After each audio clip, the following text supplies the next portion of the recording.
प्रजासत्ताक दिनी जाहीर झालेल्या पद्म पुरस्काराचं वितरण झालेलं आहे। राष्ट्रपती भवनामध्ये हा कार्यक्रम पार पडतोय। पद्म पुरस्काराचे वितरण 2 टप्प्यात केलं जाणार आहे। 139 पैकी 71 जणांना सन्मानित केलं जाणार आहे। त्यात 4 पद्मविभूषण, 10 पद्मविभूषण आणि 57 पद्मश्री असा हा पुरस्कार सोहळा पार पडलाय। पद्म पुरस्कार प्रदान झालेल्या मान्यवर पाहूयात। मनोहर जोशी माजी मुख्यमंत्री, मारुती चितमपल्ली, अरण्य ऋषी आणि अशोक सराफ ज्येष्ठ अभिनेते यांना पद्म पुरस्कार प्रदान केला गेलाय।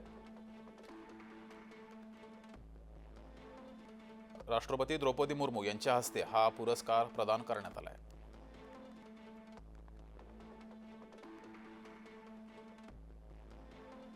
तर दृश्य आपण पाहतोय, अनेक मान्यवरांना राष्ट्रपती द्रौपदी मुर्मू यांच्या हस्ते पद्म पुरस्कारांचं वितरण पार पडलेलं आहे। राष्ट्रपती भवनामध्ये हा कार्यक्रम पडला। महाराष्ट्रातील मनोहर जोशी यांना सोबतच मारुती चितमपल्ली आणि अशोक सराफ यांना पद्म पुरस्कार प्रदान करण्यात आलाय।